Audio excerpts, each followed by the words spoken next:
KSFE harmony chits mega സമ്മാനം 100 പേർക്ക് Singapore യാത്ര. ശാഖാതല സമ്മാനം 25,000 പേർക്ക് 1,500 രൂപയുടെ fuel card. KSFE harmony chits. Toll free number 1800-425-3455. എൻ്റെ വോയിസിനെ കുറിച്ചാണെങ്കിൽ എൻ്റെ വോയിസിന് ഞാൻ ഐഡൻറ്റിഫൈ ചെയ്യാൻ തന്നെ സമയം എടുത്തിട്ടുണ്ട്.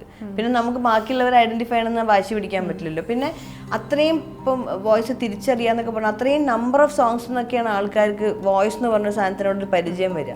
ഇപ്പം എൻ്റെ മോക്ക് എൻ്റെ ശബ്ദം എങ്ങനെ കേട്ടാലും അറിയാം. അവൾ എല്ലാ ദിവസവും കേൾക്കുന്നുണ്ട്. അത്രയും പരിചയമൊന്നും നമുക്ക് പുറത്തുള്ള ആളുകളിൽ നമുക്ക് ഡിമാൻഡ് ചെയ്യാനോ നമുക്കത് ആവശ്യപ്പെടാനോ പറ്റില്ലല്ലോ. ഷായുവിന് ഇഷ്ടമുള്ളത് ചെയ്താൽ മതി, ഇഷ്ടമുള്ളത് പാടിയാൽ മതി. ആരെങ്കിലും പറയുമ്പോൾ അങ്ങനെ അപ്പം തന്നെ അങ്ങനത്തെ ഒന്നും ആവശ്യമില്ല. പക്ഷെ അത് അവരങ്ങനെ തന്നെയാണ് കേട്ടോ. അതിന് നമ്മൾ മാറ്റാഞ്ഞാൽ മതി. നാച്ചുറലി ആ കുട്ടികൾക്ക് ആ ടെൻഡൻസി ഉണ്ട് ഇഷ്ടമുള്ളപ്പോൾ ചെയ്യാനുള്ളത്. നമ്മൾ ഫോഴ്സ് ചെയ്ത് പാടിക്കുമ്പോഴാണ് പ്രശ്നം.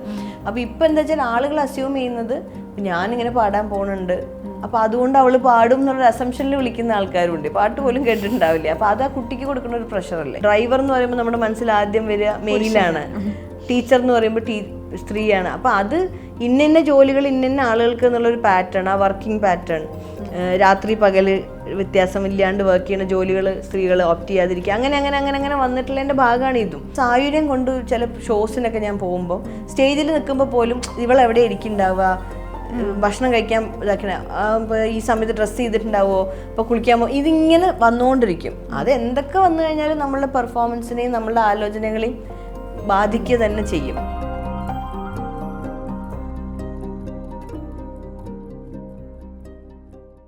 ബന്ധങ്ങളെ പറ്റി പറയുമ്പോൾ ചേച്ചിയുടെ ഫീഡ് എടുത്തു കഴിഞ്ഞാൽ ഓരോരുത്തരെയും കുറിച്ച് എന്തെങ്കിലുമൊക്കെ എഴുതിയിട്ടിട്ടുണ്ടായിരിക്കും. പിറന്നാളിനോ അല്ലെങ്കിൽ എന്തെങ്കിലും ഓർമ്മയുടെ ഭാഗമായിട്ടോ ഒക്കെ എഴുതിയിട്ടുണ്ടായിരിക്കും. അതല്ലാണ്ട് ഇപ്പോൾ ബാൻഡിലുള്ള ആളുകളെ തന്നെയാണെങ്കിലും എനിക്ക് തോന്നുന്നു പ്രൊജക്ട് മലബാർക്കസ് എന്നുള്ളതൊരു ഫാമിലി ആയിട്ട് കൂടെ കാണുന്ന രീതിയിലാണ് നിങ്ങളെ ഞങ്ങൾ ഓൺലൈനിൽ കാണുന്നത്. ഒരുമിച്ചുള്ളൊരു കൂട്ടം ആളുകൾ ഞാൻ ചേച്ചി പറയുന്നത് കേട്ടിട്ടുണ്ട്. ഒരുമിച്ചുണ്ടായി പാട്ടുണ്ടാക്കണം, ഒരുമിച്ച് ഭക്ഷണം കഴിക്കണം, ഒരുമിച്ച് താമസിക്കണം, അങ്ങനെ തീരുമാനം എടുത്തുകൊണ്ടാണ് അത് കൊണ്ടുപോയിട്ടുള്ളത് എന്നുള്ളത്. ഈ ആളുകളുള്ള ബന്ധവും കലയും ചേർന്ന് നിൽക്കുന്നത് പ്രത്യേകിച്ച് ബാൻഡിൽ വരുമ്പോൾ ഈ റെസണൻസ് എന്ന് പറയുന്ന കാര്യം ഉണ്ടല്ലോ, അതെങ്ങനെയാണ്? നമുക്കിപ്പം ഇപ്പം ഞാൻ വർക്ക് ചെയ്യണ പ്രോജക്ട് മലബാർക്കസ് എന്നുള്ളൊരു സ്പേസ് ആണെങ്കിൽ അത് വളരെ ഈ ഫാമിലി പോലെ തന്നെയുള്ളൊരു സ്ഥലമാണ്. അവിടെ ഞങ്ങളുടെ എല്ലാ അഭിപ്രായ വ്യത്യാസങ്ങൾക്കും ഒക്കെ ഒരേ വെയിറ്റേജാണ്. നല്ല രസകരമായിട്ട് അങ്ങോട്ടും ഇങ്ങോട്ടും ചിലപ്പോൾ ഭയങ്കര ഒരു 90% സമയം ഇണങ്ങി സന്തോഷത്തിൽ പോവുകയും ഇത്തിരി പിണക്കുണ്ടെങ്കിൽ അത് ഇരുന്ന് വർത്താനം പറയുകയൊക്കെ ചെയ്യുന്ന ആൾക്കാരാണ്. എനിക്ക് ഭയങ്കര ഇഷ്ടമുള്ള സ്പേസാണ്. അതിൽ വളരെ നമ്മൾ ഭയങ്കര കണ്ടന്റ് ആയിട്ട് തോന്നില്ലേ, ഓക്കെ ഇതെന്ത് സുഖം അവിടെ ഇങ്ങനെ വർക്ക് ചെയ്യാന്നുള്ളത്. അപ്പോൾ ആദ്യമേ നമ്മൾ തീരുമാനിച്ചൊരു കാര്യം ഉണ്ടായിരുന്നു, ഒരേപോലെ ഒരുമിച്ച് യാത്ര ചെയ്യുക, ഒരുമിച്ച് ഭക്ഷണം കഴിക്കുക, ഒരുമിച്ച് പാട്ടുണ്ടാക്കുക. അങ്ങനെ ഉണ്ടായ പാട്ടുകളാണ് എല്ലാം. അതിനിപ്പോൾ ഇങ്ങനെ മുന്നോട്ട് പോകുമ്പോഴും അത് എത്ര തവണ നമ്മൾ പെർഫോം ചെയ്യുന്നു, എത്ര കാലം ചെയ്യുന്നു എന്നുള്ളതിനേക്കാൾ കൂടുതൽ ഇതേപോലെ തന്നെ പോകണം എന്ന് ആഗ്രഹമുള്ള ആൾക്കാരാണ് എല്ലാവരും. എല്ലാവർക്കും അവരവരുടെ സ്പേസും ഉണ്ട്. ഇപ്പം ഞാൻ എൻ്റെതായിട്ടുള്ള വേറെ കാര്യങ്ങൾ ചെയ്യുന്നുണ്ട്. അതിൽ ഓരോ മ്യൂസിഷ്യൻസും അവരവരുടേതായിട്ടുള്ള ഇഷ്ടങ്ങളും അവരവരുടെ പേഴ്സണൽ ആയിട്ടുള്ള പ്രാക്ടീസും ഒക്കെ നടത്തുന്നുണ്ട്. പക്ഷെ ഒരുമിച്ച് വരുമ്പോൾ ഇതിന് വേറൊരു സ്വഭാവമാണ്. കാരണം 6 തരത്തിലുള്ള ആളുകളാണ് ഞങ്ങൾ. 6 പേരും കൂടി ഒരുമിച്ച് ഇവിടെ വരുമ്പം ഒരു പർട്ടിക്കുലർ സ്വഭാവത്തിലേക്ക് മാറും. എല്ലാവരും വേറെ വേറെ സ്ഥലത്ത് വേറെ വേറെ പോലെ ആയിരിക്കും. പക്ഷേ ഞാൻ ശരിക്കും എൻജോയ് ചെയ്യുന്നുണ്ട്. പുറത്തൊക്കെ പോകുന്ന സമയത്ത് ഞാൻ പണ്ടൊക്കെ എനിക്ക് യാത്രയൊക്കെ ചെയ്യുമ്പോൾ ചില പ്രോഗ്രാംസിനൊക്കെ കുറച്ച് ചെറുതാവുന്ന സമയത്ത് പോകുമ്പോൾ മ്യൂസീഷ്യൻസ് ഒക്കെ വേറൊരു സ്ഥലത്തായിരിക്കും താമസിക്കുന്നത്. പാട്ട് പാടുന്ന ആളുകൾക്ക് കുറച്ചും കൂടി വേറെ തരം, ഇപ്പോൾ ഹോട്ടൽ അക്കോമഡേഷനൊക്കെ ആണെങ്കിൽ പോലും അങ്ങനെ കണ്ടിട്ടുണ്ട് മുമ്പ്. മ്യൂസീഷ്യൻസ് താമസിക്കുന്നത് വേറെ സ്ഥലത്താണെന്ന് പറയും, അവർ ഫുഡ് കഴിക്കുന്ന വേറെ സ്ഥലത്തുനിന്നാന്ന് പറയും. അന്ന് എനിക്ക് അപ്പോഴും മനസ്സിലാവാത്തൊരു കാര്യമാണ് അതെന്താണ് അങ്ങനെ എന്നുള്ളത്. ഇപ്പം ഈ മാർക്കറ്റ് വാല്യൂ എന്നൊക്കെ നമ്മൾ പറയില്ലേ, അതിനനുസരിച്ചിട്ട് വരുമാനത്തിൽ ഏറ്റക്കുറച്ചിലുകളൊക്കെ ഉണ്ടായേക്കാം. അത് നമ്മുടെ ഇൻഡസ്ട്രി അങ്ങനെയാണല്ലോ വർക്ക് ചെയ്യുന്നത്. അത് വേറെ ആരൊക്കെയാണ് തീരുമാനിക്കുന്നത്. അപ്പോൾ അതിൻ്റെ അപ്പുറത്തേക്ക് നമുക്ക് പേഴ്സണലി എടുക്കാവുന്ന ചില ഡിസിഷൻസ് ഉണ്ടല്ലോ. ഞങ്ങളൊരു സ്ഥലത്തേ താമസിക്കുന്നുള്ളൂ, ഞങ്ങൾ ഒരുമിച്ച് യാത്ര ചെയ്യുന്നു എന്നുള്ളതൊക്കെ തീരുമാനിക്കാൻ എന്താണ് തടസ്സം എന്ന് എനിക്ക് എപ്പോഴും ആ സമയത്ത് എപ്പോഴും ഇങ്ങനെ തോന്നാറുണ്ടായിരുന്നു. അങ്ങനെ ഇപ്പം ചില സ്ഥലത്ത് ചെല്ലുമ്പോൾ എന്നെ വേറെ റൂമിൽ വേറെ ഹോട്ടലിലൊക്കെ അക്കോമഡേഷൻ തരാൻ പോകാറുണ്ട് ആൾക്കാർ, ഓർഗനൈസേഴ്സ്. അവർ നമുക്ക് കൂടുതൽ സൗകര്യം തരാൻ നോക്കുകയാണ്. പക്ഷെ അതെനിക്ക് ഭയങ്കര സൗകര്യക്കേടാണ്. അപ്പം കാരണം ഒരുമിച്ച് വർക്ക് ചെയ്യുന്ന ആൾക്കാർ ഒരേ സ്ഥലത്താവുന്നതല്ല അതിൻ്റെ ശരിയെന്ന് എപ്പോഴും തോന്നാറുണ്ട്. അതിപ്പോൾ നമുക്ക് ഒരു വേറെ അറ്റ്ലീസ്റ്റ് നമ്മുടെ സ്പേസിലെങ്കിലും അത് നമുക്ക് മെയിൻറ്റെയിൻ ചെയ്യാമല്ലോ. ബാക്കിയുള്ളവർ എന്ത് ചെയ്യുന്നു, ബാക്കിയുള്ളവർ എങ്ങനെയാണ്, ബാക്കിയുള്ള സ്ഥലങ്ങളിൽ ഓർഗനൈസേഴ്സ് ആവട്ടെ അല്ലെങ്കിൽ മറ്റേ ആർട്ടിസ്റ്റുകളാവട്ടെ, അതെന്ത് തീരുമാനം എടുക്കണമെന്നുള്ള പേഴ്സണൽ ചോയ്സാണ്. പക്ഷേ ഈ ഒരു സ്പേസിൽ ഞങ്ങൾ ഒരുമിച്ച് വർക്ക് ചെയ്യുന്ന 6 പേരുള്ളൊരു സ്ഥലത്ത് ഇത് ഇങ്ങനെയാവണമെന്നുള്ള എനിക്ക് തോന്നുന്നു ഇപ്പോൾ എല്ലാവരും അങ്ങനെയൊക്കെ ആയി തുടങ്ങിയിട്ടുണ്ട്. അതൊരു ഞാൻ സ്റ്റേജിൽ നിൽക്കുമ്പോൾ ഞാനിങ്ങനെ വിചാരിക്കും, നമ്മൾ നടുക്ക് ഞാൻ എല്ലാ സ്റ്റേജിലും പറയുകയും ചെയ്യും, സെൻട്രൽ സ്റ്റേജിൽ നിൽക്കണു, പാട്ട് പാടാനുള്ളൊരു ഓപ്പർച്യൂണിറ്റി, അതിൻ്റെ ഒരു എന്താ പറയുക, സിനിമയിൽ നിന്ന് വരുന്നൊരു ഗ്ലാമറും ഒക്കെ ഉണ്ടല്ലോ, അതിൻ്റെ ആളുകൾ നമ്മൾ ടെലിവിഷനിൽ ഇങ്ങനെ കാണുന്നു, ആ പരിചയം വെച്ചിട്ടുള്ള ഇഷ്ടം. ഇപ്പം നമ്മൾ ചുറ്റും നിൽക്കണം, എൻ്റെ കൂടെ ഇപ്പോൾ 5 പേരാണ് അവരെന്ന് വിചാരിക്കും. ഈ 5 പേരും ഞാൻ എടുക്കണേക്കാട്ടിലും എഫേർട്ട് എടുത്ത് എന്നേക്കാൾ കൂടുതൽ സമയത്തിൽ ഇൻവെസ്റ്റ് ചെയ്ത് മ്യൂസിക് പഠിച്ച് പ്രാക്ടീസ് ചെയ്ത് ഒരു ഇൻസ്ട്രുമെൻ്റ് വായിക്കുന്ന ഒരാൾ ആ ഇൻസ്ട്രുമെൻ്റ് ഇഷ്ടത്തിനനുസരിച്ച് വഴങ്ങുന്ന ഒരു അവസ്ഥയിലേക്ക് എത്തണമെങ്കിൽ ഇൻവെസ്റ്റ് ചെയ്യുന്ന സമയം ചെറുതൊന്നുമല്ല. ഇത്ര കാലങ്ങളായിട്ട് അത് മെഡിറ്റേറ്റ് ചെയ്തിട്ടാണ് അത് ചെയ്യണതെന്ന്, എന്ത് വിചാരിച്ചാലും വായിക്കാൻ പറ്റാന്നുള്ളൊരു അവസ്ഥയിലേക്ക് എത്തണം. അപ്പം നമുക്ക് ഒക്കെ ഡിസേർവ് ചെയ്യണതിൻ്റെ ഒരു 100 ഇരട്ടി കയ്യടി അവർക്ക് കിട്ടേണ്ടതുണ്ടെന്ന് എനിക്ക് എപ്പോഴും തോന്നാറുണ്ട്. ഞാൻ പറയും എനിക്ക് പറ്റണ അത്രയും സമയം അത് പറഞ്ഞുകൊണ്ടിരിക്കും. കാരണം ആൾക്കാർ എപ്പോഴും ഈ ടെലിവിഷനിൽ കാണുന്ന ആളുകളോടൊരു ഭയങ്കരമായിട്ടുള്ള ഇഷ്ടം, അത് പറഞ്ഞിട്ട് കാര്യമില്ല, അങ്ങനെയാണ് നമ്മൾ മൊത്തം ഇവിടുത്തെ ഡിസൈൻ എന്ന് പറയുന്നത്. പക്ഷെ നമുക്ക് പറ്റുന്ന സമയത്ത് പറയാമല്ലോ, ഇത് ആരൊക്കെ നിൽക്കുന്ന ചില്ലറക്കാരല്ല എന്നുള്ളതേ. അങ്ങനെ ബാൻഡ് കൾച്ചറിൽ അത് ഉണ്ട് എന്ന് എനിക്ക് പലപ്പോഴും തോന്നിയിട്ടുണ്ട്. അതായത് നമ്മൾ ഈ പറഞ്ഞ പോലെ സിനിമയിൽ നിന്നുള്ള പെർഫോമൻസുകളല്ലാണ്ട് ഇപ്പൊ ഇന്ത്യ ഗായിക്കൊക്കെ പോകുന്ന സമയത്ത് എല്ലാരും ഡ്രമ്മിലുള്ളത് ഇയാളാണ്, അത് വിളിച്ച് പറയുന്നത്, അത് കേൾക്കുമ്പോൾ ഒരു രസം തോന്നലുണ്ട്. ലൈവ് പെർഫോമൻസിന്റെ ഹൈ എന്താണ്? ലൈവ് പെർഫോമൻസിനായി ആ ഒരു പർട്ടിക്കുലർ സമയത്ത് സംഭവിക്കുന്ന കാര്യങ്ങളുണ്ടല്ലോ, അത് ഓരോ സമയത്തും സ്റ്റേജിലേക്ക് കാലെടുത്ത് കുത്തുന്നവരെ നമുക്ക് ഒരു ഐഡിയ ഉണ്ടാവില്ല ഇത് എന്താ സംഭവിക്കാൻ പോകണമെന്നില്ല. ഇപ്പോൾ ഒരുപാട് മാറിയല്ലോ അതിൻ്റെ രീതിയൊക്കെ. ഒരു സെറ്റ് ലിസ്റ്റ് ഇട്ട് കഴിഞ്ഞാൽ പോലും ആ സെറ്റ് ലിസ്റ്റിനോട് ഉള്ള ആളുകളുടെ റിയാക്ഷൻസ് ഓരോ സ്ഥലത്തും ഓരോ പോലെ ആയിരിക്കും. നമ്മൾ കുറച്ചൊരു റൂറൽ ആയിട്ടുള്ള സ്ഥലങ്ങളിൽ പോയി കഴിഞ്ഞ് കഴിഞ്ഞാൽ അവിടെ അതിനെ റിസീവ് ചെയ്യുന്നതും ഒരു മെട്രോ സിറ്റിയിൽ ആണെങ്കിൽ അതിന് റിസീവ് ചെയ്യണതൊക്കെ വേറെ പോലെയാണ്. അപ്പം നമ്മളിങ്ങനെ സ്റ്റേജിൽ നിന്നിട്ട് കുറേ ബ്രെയിൻ വർക്ക് ചെയ്യണം, ഇങ്ങനെ ഗേജ് ചെയ്തുകൊണ്ടിരിക്കണം. അപ്പോൾ ഒരു റഫായിട്ടുള്ള സെറ്റ് ലിസ്റ്റേ ഇടുള്ളൂ. എന്നിട്ട് ഒരാളുടെ മുഖം, ആളുകളുടെ മുഖമൊക്കെ നോക്കിയിട്ടായിരിക്കും നമ്മൾ അടുത്ത പാട്ടൊക്കെ തീരുമാനിക്കുക. അതിപ്പോൾ ബാൻഡിൽ എല്ലാവർക്കും പരിചയമായി, അവർ ആ കാര്യത്തിൽ എന്നെ 100% ട്രസ്റ്റ് ചെയ്ത് വിട്ടിരിക്കുക. അപ്പോൾ ഞാൻ ഇങ്ങനെ നോക്കി എന്തെങ്കിലുമൊക്കെ, അപ്പോൾ ഞാൻ പറയടാ ചിലപ്പോൾ കയ്യിൽ നിന്ന് പോകും, ചിലപ്പോൾ പറയാൻ പറ്റില്ല, നമുക്ക് നോക്കിയിട്ട് ചെയ്യാം എന്നിങ്ങനെ പറയും. അപ്പോൾ അത് നോക്കിയാൽ മതി ചേച്ചി, ഇഷ്ടമുള്ള മാതിരി നോക്കിയിട്ട് നമുക്ക് പോവാം എന്നുള്ള, അങ്ങോട്ട് പോവാ സ്റ്റേജിലേക്ക്. ചിലപ്പോൾ ഞാൻ ഇങ്ങനെ ചില വലിയ ക്രൗഡൊക്കെ വരില്ലേ, അപ്പം ഞാൻ അവരോട് ഇങ്ങനെ പറയും, ഇപ്പോൾ ഈ ഇരിക്കുന്ന ഇത്രയും ആളുകളിൽ നമ്മൾ ഇഷ്ടമല്ലെങ്കിൽ ഇപ്പം എന്ത് ചെയ്യാൻ പറ്റും? പക്ഷെ എല്ലാവർക്കും നമ്മൾ ഇഷ്ടമാണെന്ന് ഞങ്ങൾ അങ്ങോട്ട് സങ്കല്പിച്ചിട്ടാണ് ഇവിടെ നിൽക്കണേ. ഞങ്ങൾ ആകെ 6 പേരേ ഉള്ളൂ. അപ്പം അതുകൊണ്ട് നിങ്ങൾ പൂർണ്ണമായിട്ട് ഞങ്ങളുടെ കൂടെ ഉണ്ട് എന്നുള്ളൊരു ഉറപ്പ് കിട്ടിയാൽ മാത്രമേ ഈ നമ്മുടെ തമ്മിലുള്ള റിലേഷൻഷിപ്പ് ഓക്കെ ആണെങ്കിൽ അത് മുന്നോട്ട് പോകുള്ളൂ എന്ന് പറയും. പിന്നെ രസമാണ്, പിന്നെ അതിങ്ങനെ കണ്ട് മുഖം നോക്കി ആളുകളുടെ ഇഷ്ടം നോക്കി അവരെ കൊണ്ട് പാടിച്ച് വളരെ രസമുള്ളൊരു പരിപാടിയാണ് ലൈവ് ചെയ്യുന്നത്. ഇപ്പം എനിക്ക് പ്രത്യേകിച്ച് ഭയങ്കര ഇഷ്ടമാണ്. മറ്റത് നമ്മൾ പലപ്പോഴും പാടിയ പാട്ടുകൾ അതിൻ്റെ അതേ ഫോർമാറ്റിൽ അതേപോലെ തെറ്റാണ്ട് അവതരിപ്പിക്കുക എന്നുള്ളൊരു അതിലായിരുന്നു നമ്മുടെ ഫുൾ ഫോക്കസ്. ഇപ്പം അതിനേക്കാളൊക്കെ കുറച്ചുകൂടി ഫ്രീ ആയിട്ട് അവിടെ എന്താ സംഭവിക്കണമെന്ന് നോക്കാം എന്നുള്ളതേ.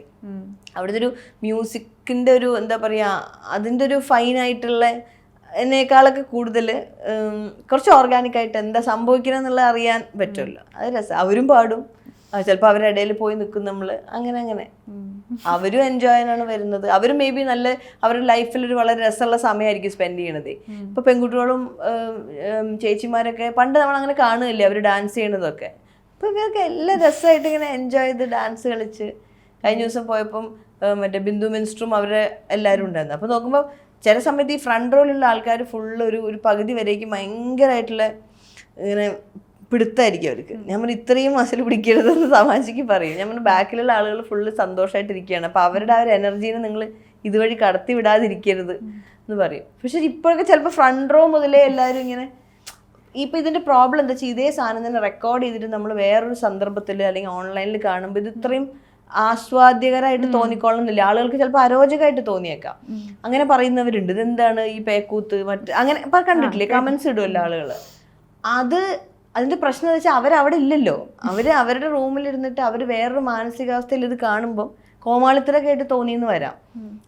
നമുക്ക് തന്നെ നമ്മുടെ പെർഫോമൻസുകൾ പിന്നെ ഇങ്ങനെ എടുത്ത് നോക്കുന്ന സമയത്ത് നമ്മൾ എന്താ ആലോചിച്ചിട്ടായിരിക്കും ഇപ്പോൾ ഈ കൈയടിച്ചിട്ടുണ്ടാവുക, ഇങ്ങനെ ചിയർ ചെയ്യാൻ പറഞ്ഞിട്ടുണ്ടാവുക. പക്ഷെ ആ സമയത്ത് അവരും നമ്മളൊക്കെ എൻജോയ് ഉണ്ട്. അപ്പോൾ അതിനവിടെ വിടണം. പല ലൈവ് പെർഫോമൻസും എടുത്ത് ഈ രണ്ടാമത് ഈ ഫോണിലെടുത്തെടുത്ത് കഷ്ണം കാണിക്കരുതെന്ന് ഞാൻ ഇങ്ങനെ എപ്പോഴും മനസ്സിൽ വിചാരിക്കും. ഞാനും പോയിട്ട് കാണുമ്പോൾ ആദ്യം നമ്മൾ ഫോട്ടോ എടുക്കാനല്ലേ നോക്കുക, വലിയ ആളുകളുടെ ഷോസ് ഒക്കെ പോകുമ്പോഴേ ഞാൻ അതിൻ്റെ അടുത്ത് മാറ്റി വെക്കും. നമ്മൾ ഇതന്നെയല്ലേ ബാക്കിയുള്ളവരോട് നമ്മൾ പറയണേ. അങ്ങനെ ഒരിക്കൽ പോലും നമ്മൾ കണ്ട കാഴ്ചകളോ കേട്ട പാട്ടുകളോ റെക്കോർഡ് ചെയ്ത് വന്ന് തിരിച്ച് കേൾക്കുമ്പോൾ നമുക്കത് ആ ഒരു എക്സ്പീരിയൻസ് റീക്രിയേറ്റ് ചെയ്യാൻ പറ്റാറേ ഇല്ല. നമുക്ക് അപ്പം എന്താണോ തോന്നിയത് എന്നുള്ളത് ആ ഒരു സാധനം ഒരിക്കലും നമുക്ക്, അത് കാഴ്ചകളും അങ്ങനെ തന്നെയാണ്. നമ്മൾ യാത്രയൊക്കെ പോകുമ്പം ഫോട്ടോഗ്രാഫ്സും വീഡിയോസും എടുത്തിട്ട് വെറുതെ കണ്ണുകൊണ്ട് കാണുന്നതുമായിട്ട് ഒരിക്കലും ഇത് പിന്നെ കാണുമ്പോൾ തോന്നാറില്ല. അപ്പം അതൊരു വേസ്റ്റ് ഓഫ് ടൈമാണ്. ഈ ഇത് കൂടെ പറയുമ്പോൾ വിമർശനങ്ങൾ എന്നുള്ളത് എല്ലാ തരത്തിലും വരും. ഇപ്പം ഈ ഞാൻ ചേച്ചിയുടെ സൗണ്ടിനെ ഞാൻ എല്ലാവരോടും പറയാം ഭയങ്കര വേഴ്സറ്റൈൽ ആയിട്ടുള്ള കുറേ തരത്തിലുള്ള ശബ്ദം ഉണ്ട് എന്നാണ് ഞാൻ പറയുക. പക്ഷെ അതല്ലാതെ കമൻസ് വരലുണ്ട്. സ്റ്റേജിലാണെങ്കിലും നമ്മൾ പെർഫോം ചെയ്യുന്നതിന് ആളുകൾക്ക് വിമർശിക്കാൻ ഭയങ്കര എളുപ്പമാണല്ലോ, അത് സ്വാഭാവികമായിട്ടും വരും. അതിനെങ്ങനെയാ ടാക്കിൾ ചെയ്യണേ? ഇല്ല, ഞാനങ്ങനെ ആലോചിക്കാറില്ല. അപ്പം നമുക്ക് നമ്മളെ കുറിച്ചിട്ടൊരു ബോധ്യം ഉണ്ടാവുക എന്നുള്ളത് ഇമ്പോർട്ടൻ്റ് ആണ്. പിന്നെ നമ്മൾ ഒരുപാട് ഇങ്ങനെ ഇത് തർക്കിക്കണേലൊക്കെ ഇപ്പം എന്താ കാര്യമുള്ളത്? എല്ലാവർക്കും അവരവരുടേതായിട്ടുള്ള ശരികളാണ്.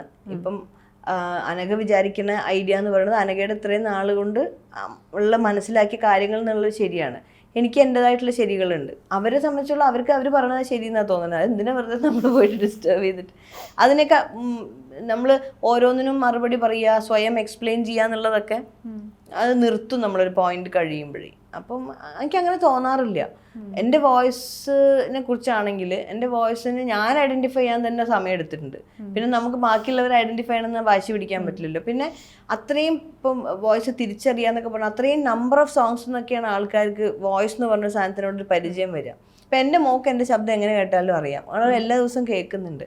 അത്രയും പരിചയമൊന്നും നമുക്ക് പുറത്തുള്ള ആളുകളിൽ നമുക്ക് ഡിമാൻഡ് ചെയ്യാനോ നമുക്കത് ആവശ്യപ്പെടാനോ പറ്റില്ലല്ലോ. അവരെത്ര സമയം നമ്മളുടെ ശബ്ദത്തിന് വേണ്ടി ഇൻവെസ്റ്റ് ചെയ്യുന്നുണ്ടോ അതിൻ്റെ അകത്തുനിന്നായിരിക്കും ആ ഒരു തിരിച്ചറിയുന്നത് ഇതാണ് ശബ്ദം എന്നുള്ളത്.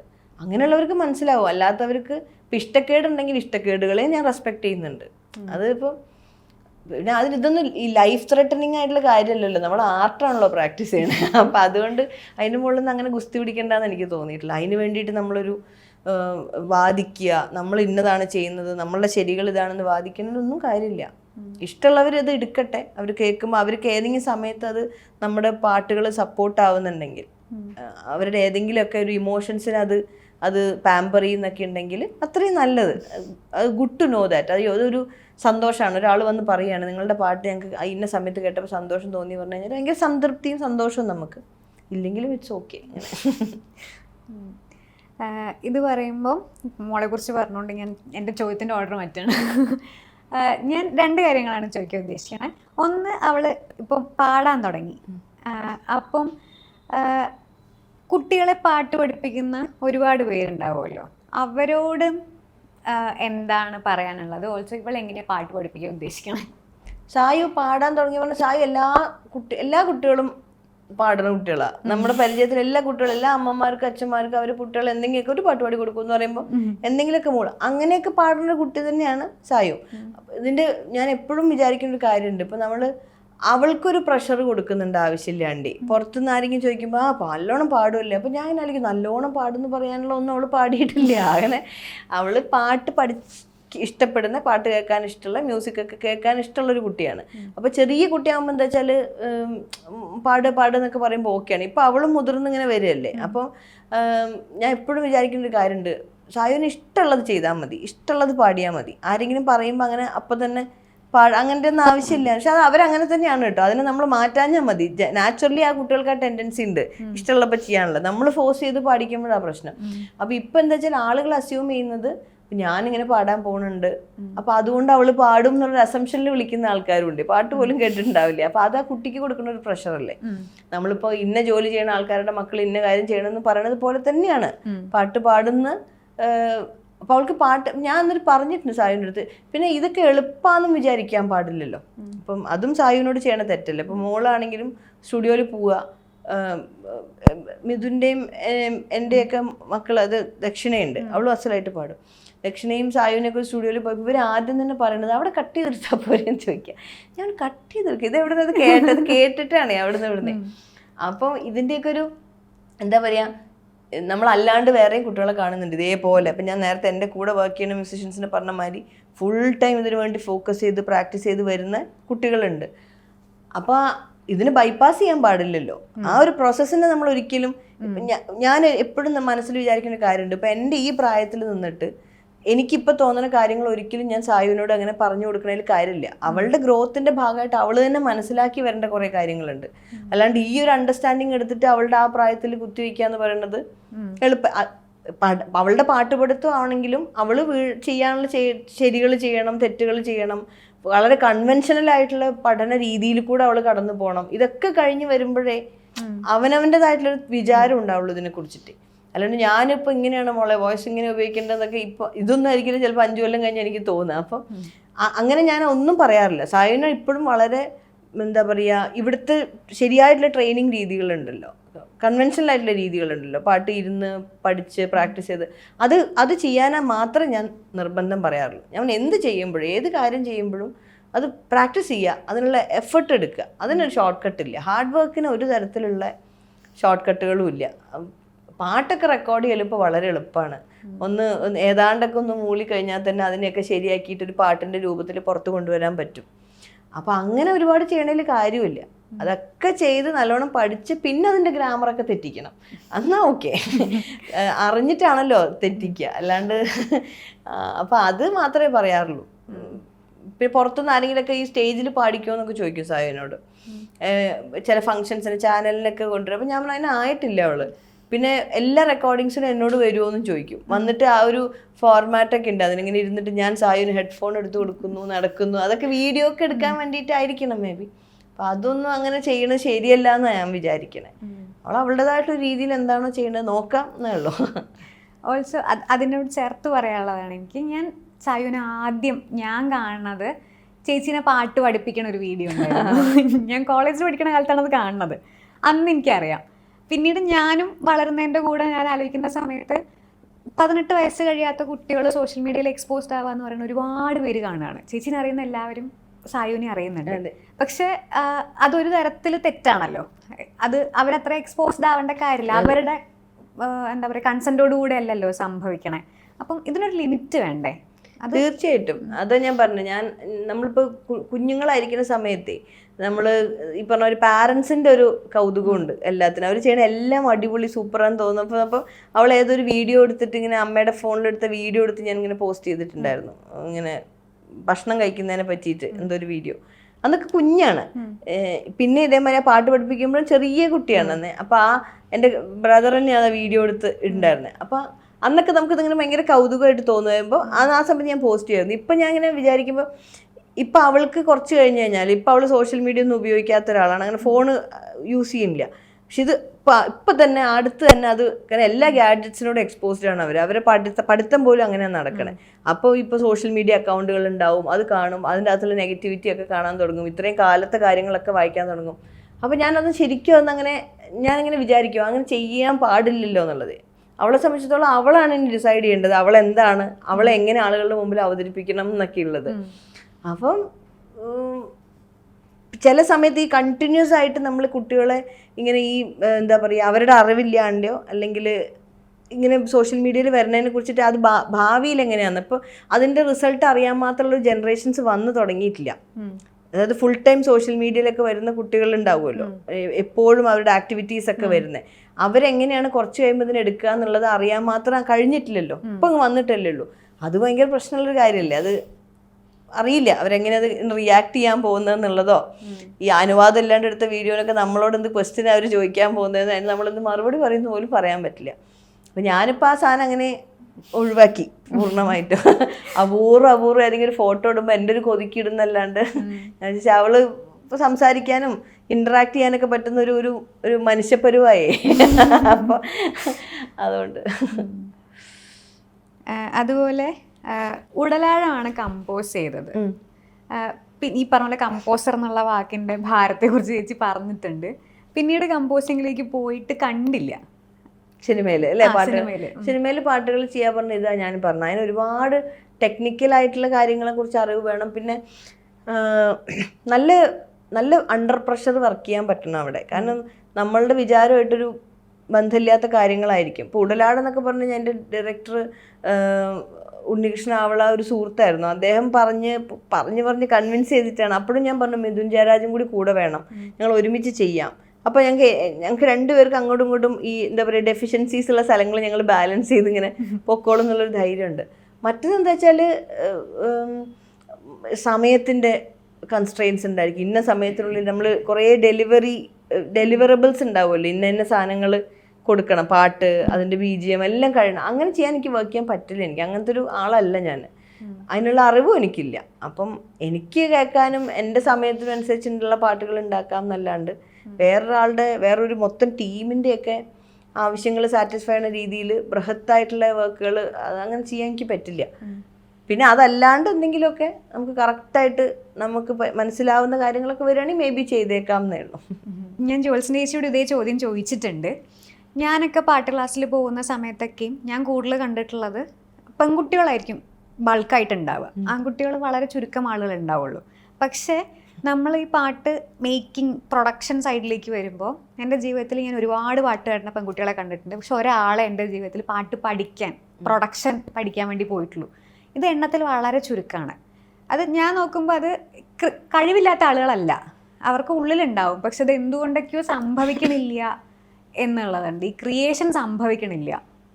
അതെന്തുകൊണ്ടാണെന്ന് ആലോചിച്ചു. ക്രിയേഷനേക്കാൾ കൂടുതൽ ഇപ്പം അനഘ പറഞ്ഞ പ്രൊഡക്ഷൻ എന്ന് പറഞ്ഞ സാധനത്തിനൊരു ടെക്നിക്കൽ ആയിട്ടുള്ളൊരു ജോലിയാണല്ലോ. അത് നമ്മളുടെ ഇവിടുത്തെ സൊസൈറ്റിയിലുള്ള ഈ ജെൻഡർ പ്രശ്നങ്ങളൊക്കെ നമ്മൾ ആ പൊളിറ്റിക്സ് ഒക്കെ നമ്മളപ്പോൾ ചർച്ച ചെയ്യേണ്ടി വരും. കാരണം ഇപ്പം നമ്മൾ കഴിഞ്ഞ ദിവസം ഹരിയേട്ടൻ ഇങ്ങനെ പറയുന്നുണ്ടായിരുന്നു, ഹരിനാരായണനോട് സംസാരിച്ചപ്പോൾ ഡ്രൈവർ എന്ന് പറയുമ്പോൾ നമ്മുടെ മനസ്സിൽ ആദ്യം വരിക മെയിലാണ്, ടീച്ചർ എന്ന് പറയുമ്പോൾ സ്ത്രീയാണ്. അപ്പോൾ അത് ഇന്ന ജോലികൾ ഇന്ന ആളുകൾക്ക് എന്നുള്ളൊരു പാറ്റേൺ, ആ വർക്കിംഗ് പാറ്റേൺ, രാത്രി പകല് വ്യത്യാസമില്ലാണ്ട് വർക്ക് ചെയ്യുന്ന ജോലികൾ സ്ത്രീകൾ ഓപ്റ്റ് ചെയ്യാതിരിക്കുക, അങ്ങനെ വന്നിട്ടുള്ളതിൻ്റെ ഭാഗമാണ് ഇതും. ഇപ്പം നമുക്കറിയാം എത്ര ടെക്നീഷ്യൻസ് ഉണ്ട് സിനിമയിലൊക്കെ സ്ത്രീകളായിട്ട് വർക്ക് ചെയ്യുന്നത്. ഇപ്പോഴാണല്ലോ അതെല്ലാം ആ നമ്പർ ഒന്ന് കൂടി വരുന്നത്. അപ്പോൾ അതൊരു ബാലൻസിന് വരുമായിരിക്കും. കാരണം ഇതിലെന്താ വ്യത്യാസം? ആൺകുട്ടികളായാലും പെൺകുട്ടികളായാലും ഒരേപോലെയാണല്ലോ. പാട്ട് പഠിക്കുന്നതും പ്രൊഡക്ഷൻ പഠിച്ചാലും ഇവർ ബ്രെയിൻ വർക്ക് ചെയ്യുന്നതും ഒരേപോലെയാണ്, കാര്യങ്ങൾ ചെയ്യണം. അതിനൊരു പരിചയം, എക്സ്പോഷർ കൊടുക്കുക എന്നുള്ളതാണ്. ഇപ്പം നമ്മൾ ആദ്യം തന്നെ അങ്ങനത്തെ ഒരു തൊഴിൽ മേഖല തന്നെ സ്ത്രീകളുടെ മുമ്പൊന്ന് മാറ്റി വെക്കും. അത് സൗണ്ട് എഞ്ചിനീയേഴ്സ് ആയിട്ട് സ്ത്രീകൾക്ക് പറ്റിയ ജോലിയല്ല എന്നുള്ള രീതിയിൽ. ഇതിൻ്റെ പ്രശ്നം ഇതാണ്, ഈ ക്ലോക്ക് ഇന്ന സമയത്ത് കൊണ്ട് വർക്ക് ചെയ്യാൻ ഒരു 10 to 5 ജോബ് അല്ല അത്. ഇപ്പം ഈ കമ്പോസേഴ്സിനിടയിലാണെങ്കിൽ തന്നെ നോക്കിയാൽ അറിയാം, ടെക്നീഷ്യൻസിനൊക്കെ തന്നെ നമുക്ക് ഇന്ന സമയത്ത് കൊണ്ട് വർക്ക് ചെയ്യാൻ പറ്റില്ല. ഞങ്ങളുടെയൊക്കെ ജോലിയിൽ ഇപ്പം നമുക്കൊക്കെ തന്നെ യാത്രകൾ വരും ഇന്ന സമയത്ത്. ഇപ്പം ഒരു പാട്ടുണ്ടാക്കണ ഒരു സമയമാണെന്ന് വിചാരിക്കും, ഒരു ബാൻഡിൻ്റെ ഒരു ആൽബം പുറത്തിറക്കാനുള്ളൊരു സമയമാണെങ്കിൽ ഏത് സമയത്താണ് തിരിച്ചു വരിക എന്നൊന്നും പറയാൻ പറ്റില്ല. അപ്പം അതങ്ങനെയൊക്കെയാണ് എന്നുള്ളത് ബോധ്യപ്പെടുത്താനുള്ള ഒരു എഫേർട്ട്. അപ്പം എന്തൊക്കെ കഴിഞ്ഞ ദിവസം സ്ത്രീകളുടെ വളരെ വ്യത്യസ്തമായ ജോലി ചെയ്യുന്ന സ്ത്രീകളുടെ ഒരു മത്സരം നടന്നിട്ട് അതിന് പോയപ്പോൾ അവർ ഈ ലൈൻ ഇതില്ല, എന്താ പറയുക, ഇലക്ട്രിക് ബൾബ് ഫിക്സ് ചെയ്യുന്ന ആൾക്കാർ, പിന്നെ മോട്ടോർ മെക്കാനിക്കായിട്ട് വർക്ക് ചെയ്യുന്ന ഒരു കൂട്ടം സ്ത്രീകൾ, അവരെയൊക്കെ കണ്ടേ. അപ്പോൾ അവരൊക്കെ സംസാരിക്കുമ്പോൾ എനിക്ക് മനസ്സിലായ കാര്യം പക്ഷേ ഞങ്ങൾക്ക് വളരെ ഇതൊക്കെ പറഞ്ഞാൽ മനസ്സിലാവുന്ന സപ്പോർട്ടീവായിട്ടുള്ള ഫാമിലി ഉണ്ട്. അപ്പോൾ അവരോട് ഇതെല്ലാം അവർ പറഞ്ഞ് മനസ്സിലാവുന്നുണ്ട് അവർക്ക് എന്നുള്ളത്. ആ ഒരു എഫേർട്ടും കൂടി എടുക്കണം സ്ത്രീകളെ. അതായത് ഈ ജോലി ഇങ്ങനെയാണ്, ആ ജോലിയുടെ സ്വഭാവം ഇങ്ങനെയാണ്. അപ്പോൾ അതിന് ഇനി വളരെ എന്താ പറയുക, അതിന് ആളുകൾ ചുറ്റുപാടുള്ള ആൾക്കാർ മനസ്സിലാക്കുമ്പോൾ പോലും ഇവരുടെ ഉള്ളിൽ ഇപ്പോഴും മാഞ്ഞു പോകാത്തൊരു ഗിൽട്ട് സാധനം എവിടെയോ കിടക്കുന്നുണ്ട്. അയ്യോ ഞാനിത് ഫാമിലിക്ക് കൊടുക്കേണ്ട സമയമല്ലേ, ഞാൻ എന്തൊക്കെയോ ജോലികൾ അവിടെ വിട്ടു പോകുന്നില്ല എന്നുള്ളത്. ഒരു പുരുഷനെ സംബന്ധിച്ചിടത്തോളം ആ ഒരു ഉള്ളിലുള്ള ആ ഒരു കോൺസ്റ്റന്റ് തോട്ടില്ലേ, അത് അത്രയും ആ ഭാരമില്ല. ഞാൻ പറയുമ്പോൾ ആളുകൾക്ക് അത് രണ്ടഭിപ്രായമൊക്കെ വരുമായിരിക്കാം. പക്ഷെ ശരിക്കും അവനവനെ സ്വന്തം ആലോചിച്ചാൽ അറിയാം. നമ്മളിപ്പോൾ ഒരു ജോലിക്ക് ഒരു എഫേർട്ട്, ഒരു വേറൊരു കാര്യത്തിന് വേണ്ടി പോവുകയാണ്.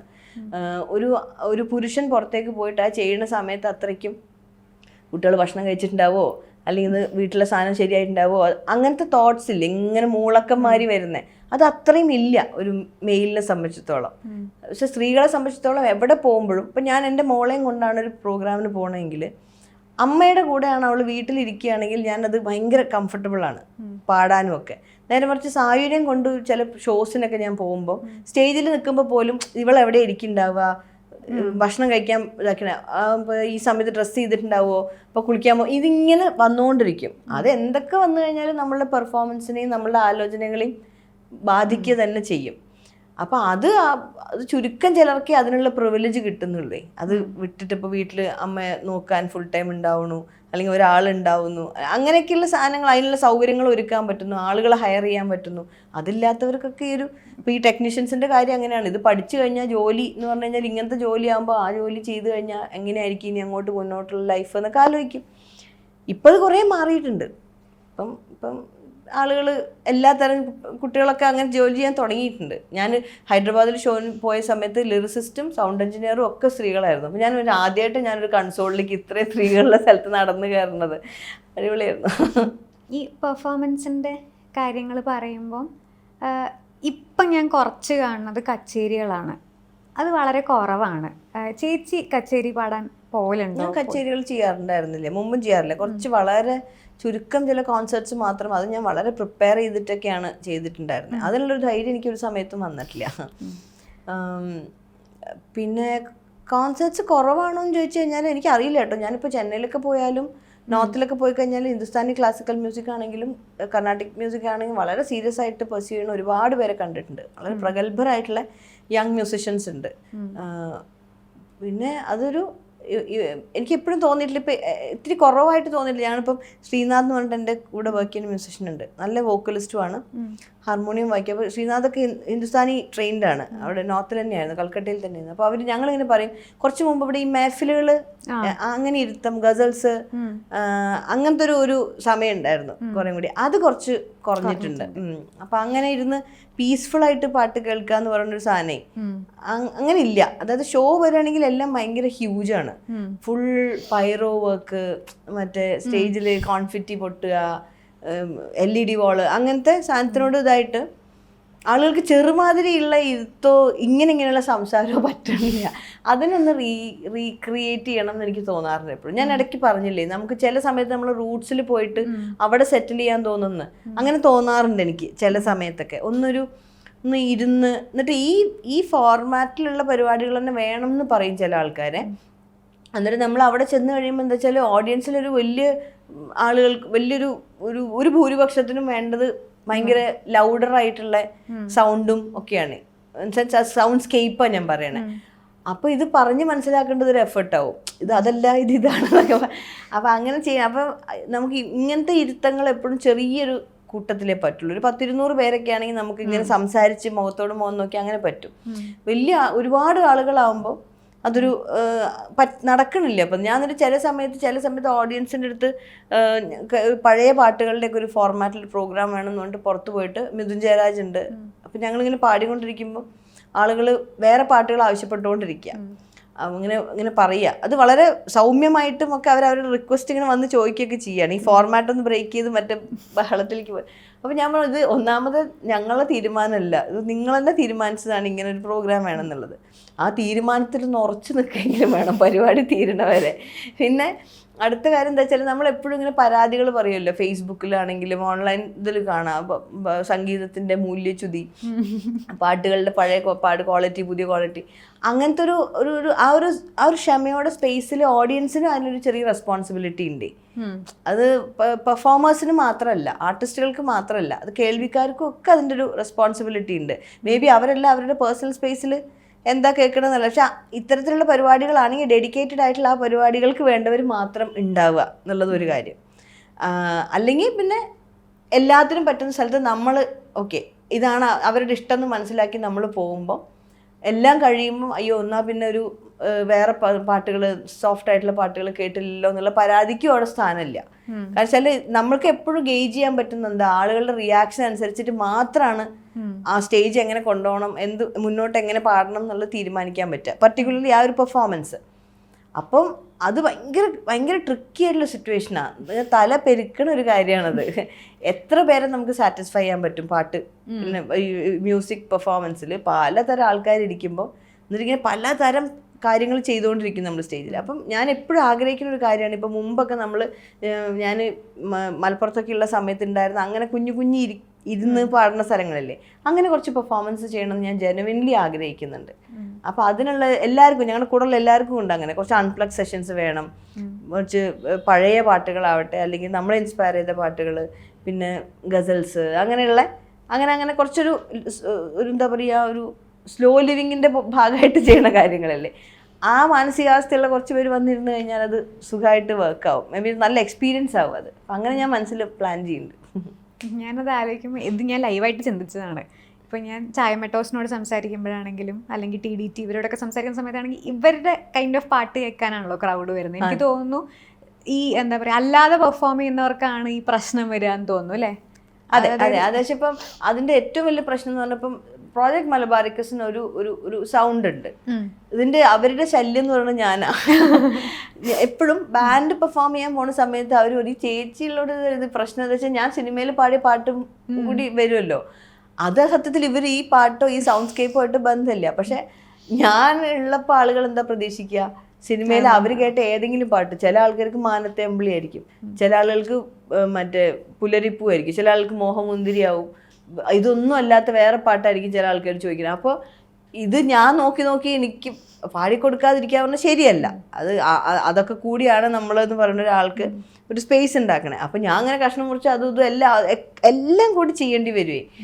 തിരിച്ചിറങ്ങുമ്പോൾ ഒരു അവിയൽ പരുവായിട്ടുണ്ടാവും നമ്മുടെ തല.